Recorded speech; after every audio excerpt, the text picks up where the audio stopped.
5 дзён не сціхала кананада. Без перастанку трашчэлі і трэскалі кулямёты і стрэльбы.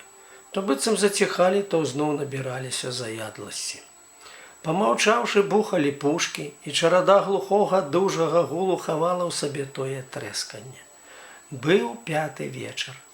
Хмурая восенная мга паўзла сівага неба на цяжка хворы горад на кананаду. Карпавіча і Васіля адпусцілі дамоў, каб яны выспаліся, і ўзноў прыйшлі змагаць буржуяў. Абпэцканыя і абшарпаныя, з кулямётнымі патранташамі цераз плечы і ўкол пояса, з набітымі стрэльбамі, у руках перабягалі яны пад сценкамі, прабіраліся да свайго квартала. Зрэдку там, а там пёк з вакон і з люхтаў захованы вораг.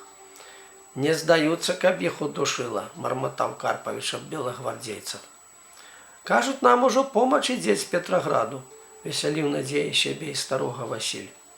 «Ах, каб жа Бог даў!» – уздыхнуў змучаны Карпавіч і без асаблівай цікавасці і уважнасці засудзіў сябе, што бальшавік, а гаворыць Бог даў. «Каб жа Бог даў, як той казаў!» – падумаўшы, пераскачыўшы небяспечнае месца, дадаў Карпавіч. «А як мы іх турылі па газетнаму завулку?» – весяліў успамінамі сябе і старога Васіль. «Шкода, што не злавілі начальніка партыі гэтага нягоднага князя. Гальшанскага. Шкода, праўда, што. Партыйка то яго так сабе, блазні, кадзеты, юнкеры. Во сам б'ецца, як нячысцік. Усюды іх паспее», – гаварыў стары. «У страўню вегетарыянскую ці там недзе шмыкнуў і схаваўся. 5 куль адпусціў яму я ў сугон, ды абмахнуўся. Пашчасціла князю ўцячы». Раптам загудзела міма граната і з вялікім грукатам бухнулася высока аб мур. Сыпнулася вапна, цэглай закурыўся пыл. Яны шпарка ўбеглі ў вароты. «Пачакаем».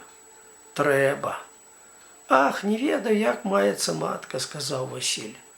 «Але здалася старка, каб ногды зусім не развіталася з намі. І што з ёй? Здаецца ж век, як не Бог ведаець які.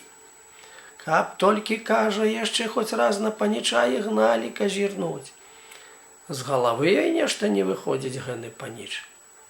Ну як жа, узгадавала яго сіротку. А цікаўна, як ён цяпер, з чыйго боку?» – пытаючы казаў Карпавіч. І раптам неўспадзеўкі наперадзе нехта дужа свіснуў. «Стой!»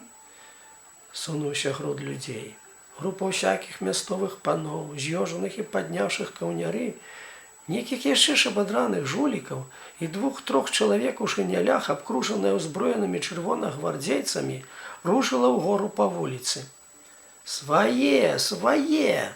Яны прад'явілі паролі і сказаліся. «А, таварыш Гаршчок, з газетнага завулка. Вы, як мае быць, усыпалі ім, калі яны ўцякалі». «Нічога, як трапілася», – адказаў Карпавіч. «Васілёк!» – з няцейку пачуў з групы арыштаваных абмежоны голас Абдзіраловіча. «Ігнат Восіпавіч, як гэта вы папаліся?» – пазнаў яго ў шынелі з адрэзанымі наплечнікамі, адгукнуўся Васіль. «Таварыш начальнік», – папрасіўся ён у галоўнага канваіра, – «дазвольце паздароўкацца. Я ехал на докторскую комиссию. Я не ведал, что деется в месте. И на вокзале меня никто не задержал. Во записка, что мне отобрано оружие. И шел я, Василек, до вас. Тут меня арестовали. А я человек хворый и не могу змагаться с него одного боку. И я, товарищ, лет на ногах стою», – казал Абдзіраловіч. «Вы его знаете?» – спытаўся начальник конвоя Василя. «Добра знаю». «І я таксама», – адгукнуўся Карпавіч. «Ну, дык можаце ўзяць яго да сябе». Абдзіраловіч радасна выйшаў з прыкрага кола. Яны пайшлі. «А мама дужа хварэец», – зазначыў Васілёк. «Ну, што ты?» – занеспакоіўся Абдзіраловіч. «А так, дужа хварэць. Будзе рада, што вы прыйдзеце». Ды толькі яны ступілі некалькі сігоў, як блізюхтанька з варот пасыпаліся рэвальверныя стрэлы. Яны махам крутнуліся ў бок, але Карпавіч, відаць, зачапіўся за нешта, спатыкнуўся і заваліўся. «Таварышы!» – нейкім пісклявым галаском завапіў ён. «Таварышы, ратуйце!» З варот выбегла некалькі чалавек Белай гвардіі са знаёмым Абдзіраловічу па лазарэце капітанам Гарэшкам задаводцу. Яны ў момент абкружылі Абдзіраловіча. Васіль некуды кінуўся наўцёкі, як наскрозь доння праваліўся. Высокі Гарэшка злажыўся рэвальверам на ляжачага дробненькага Карпавіча. «Капітан, стойце, здурнелі!» Прорезліва загаласіў Абдзіраловіч і выставіў рукі перад Гарэшкам. Той не мог уже здзержацца і стрэліў, але сківярнуўся перад рукамі, і куля папала толькі ў нагу гаршку. «Ай-яй-яй-яй!» Заекатаў, як сабака дзядок, схапіўшыся за нагу. «Няма чаго шкадаваць такую дрэнь», – зласліва адказаў капітан. «Ператрэсьце яго», – даў ён злёгку выспеткам у бок Карпавічу. «Новы прапаршчык, якім чынам укруціліся ў добрую кампанію? Яны вас вялі пад канвоем?» «Так, пане капітане, яны не далі веры маім паперам і вялі мяне ў свой камітэт». «Хваліце ж Бога за іхную дурнату. Даўно маглі б яны адправіць вас на лона святых радзіцелькаў. Што ж, варужайцеся. Спадзяюся, вы зробіце, як вам падкажа вашае сумленне і службовая павіннасць». На вуліцы было зусім цёмна. Гуд бою сцішыўся за ноч. З Карпавіча паздзіралі патранташы і чырвоныя перавязкі, паклалі на насілкі і панеслі ў бальніцу. Яны, як афіцэры, вялі перады і ішлі побач. Калі Абдзіраловіч зірнуў збоку на капітана, ён адразу выявіў тыя, быццам надта даўно былыя часы. Калі чарод ехаць на Каўказ не прахадзіў яму, і тонкая, нібы джала вужакі нуда незлавімым моментам датыкалася болем да сэрца. І на той момент пужала яго. Фізічна чуў сябе тады ўжо досыць добра, і нават іншы раз увечары ішоў слухаць музыку ці сядзеў у скверы, хадзіў сярод людзей, каб толькі даць абы-якую разрыўку думкам сваім. Бурлячая рэвалюцыя коціцца вось міма. Думаў тады, але не адно гэта смуціла яго. Ён баяўся, што пакуль выправіць паперы ў канцылярыях, сярод немагчымай маруды і куламесы рэвалюцыйнай пары, што ізноў пачнуць круціцца нервы, а пасля гэтага з'явіцца, можа, і тое, ненавіднае ў вобразе спакусніцы. А другі голас спрабаваў шаптаць тады яму, што не ўсё ж і адзінота, самота, кнігі і думкі, што трэба нейкага іншага, агульнага з людзьмі і весялейшага бавення.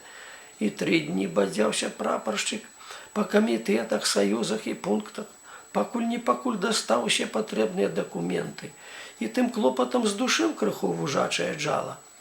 І в астатні вечар, ідучы на бульвар, па люднаму тратуару з гэтым Гарэшкам, старым дзявочнікам і цынікам, афіцэрам яшчэ мірнага часу, чуў ад яго: «Вы прастое гэткі ціхоня святы, што не ачунялі, як мае быць пасля хваробы».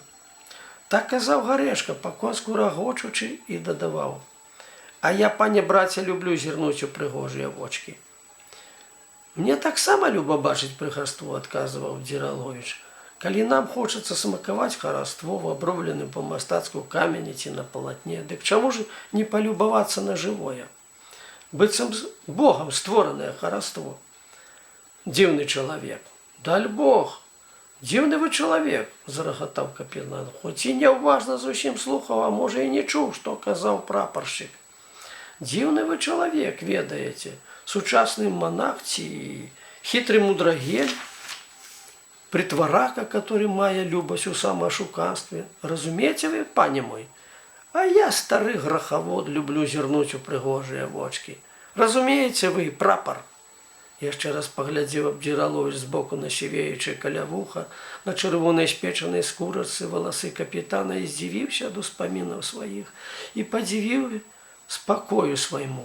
Падзівіў сабе, што не чуе сораму, што не развітаўся з Карпавічам, нават не паглядзеў, калі яго панеслі ў бок ад іхняй дарогі.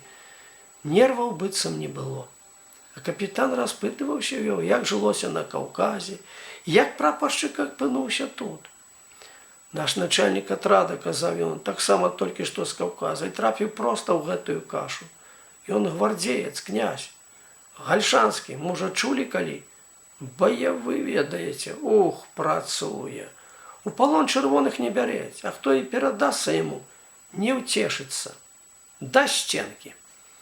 Я, здаецца, сустракаўся з ім у вайсковага начальніка ў Пяцігорску, але ён не рыхтаваўся выязджаць так скора. Ён, кажа, баяўся, што дарогі стануць.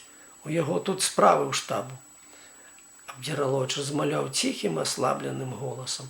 Ён не мог супоўна ўцяміць частых перамен свайго палажэння. Прыгода з дзядком-бальшавіком, яго айка не стаяла яму ўваччу.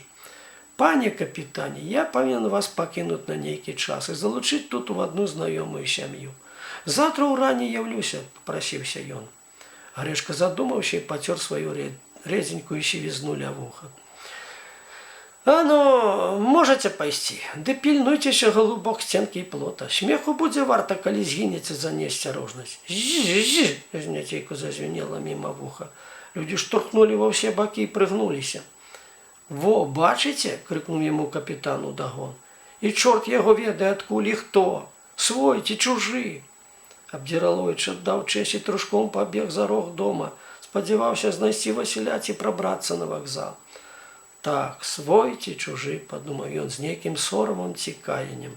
«Я не ведаю, хто мне свой і хто чужы. Я дзяржуся дзікога нейтралітэту і ашукваю тых і гэтых, і самога сябе. Няўжо панская кроў, которая цячэць у маіх жылах, мае тут нейкае значэнне? А ту, што за дурныя думкі? Гэтага не можа быць». І адна палова яго, которая разумела белых, маўчала, знямела. І другая палова яго, которая разумела чырвоных, вымагала, каб ён знайшоў князя і забіў яго, і каб ён дагнаў Грэшку і даў яму выспятка пад грудзі, як той даў ляжачаму гаршку. Інстынктыўна з агідаю матнуў ён рукою, которую пажмаў Грэшка.